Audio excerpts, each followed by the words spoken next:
Oo, ingat lang ha. Ingat lang doon sa camper. Nakakatakot yan ha. Diba? Nakaka-bad trip naman. Ah, Pinagmukha mo kong daga. daga. Okay, very Kinabahan ang mga host ng Showtime Online U matapos kumanta ang bibong bata ng It's Showtime na si Argus ng live. Sa naturang palabas, bumisita ang mga batang sila Argus, Imogen, Kelsey at Enika. Dito ay pinagsample sila ng mga host at nagpakita ng kani-kanilang mga talento. Nang si Argus na ang sumalang ay sinabi niyang kakanta siya at ang gusto niyang awitin ay ang kanta ni J.K. Labajo na Ere. Noong una pa lang ay kinabahan na ang mga host na sila Ana Ramsey, Doreen Galvez at AC Soriano dahil alam nilang may mura sa lyrics ng kanta na bawal sa kanilang programa kaya inabisuhan na agad si Argus na mag-ingat.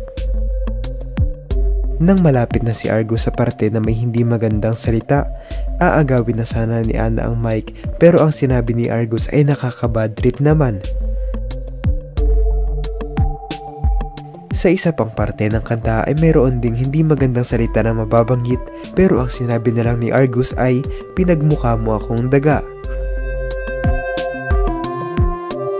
Natawa na lang ang mga host at nakahinga ng maluwag dahil nakalusot na maayos si Argus sa pagkanta rito. Panoorin nito. Si Argus. Ano Sing, sample? dance, or acting? Sing. Sing. dito ka, dali. Sa gitna, yan. Dito. Yan. Oh, yan. Oh, go.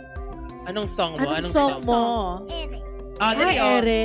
Oo, ingat lang ha. Ingat lang doon sa camper. Nakakatakot yan ha. Diba? Nakaka-bad trip naman. Nakaka-bad trip naman. Lumilipad at ako'y iniwan mo. Muntik po takihin yung mga tao sa studio.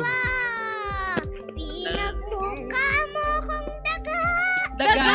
Okay, very good. Pinagmukha mo kong daga. Daga! Okay, very good. Safe. Mark safe from air. Wow, galing ni Argus! Ang galing naman ang ating mga karaoke. Grabe. Oh. Pero pinakaba tayo ng very light. Oo. Hindi naman siya mukhang taga. Di naman taga. Cute kaya ni Argus. Laban mo naman ng kanta. Maging ang ibang mga netizens ay natawa kay Argus at humanga dahil sa murang edad niya ay napakamaingat niya sa mga sasabihin niya. Kaya naman hindi napunta sa delikadong sitwasyon ang It's Showtime. Ano ang masasabi niyo rito?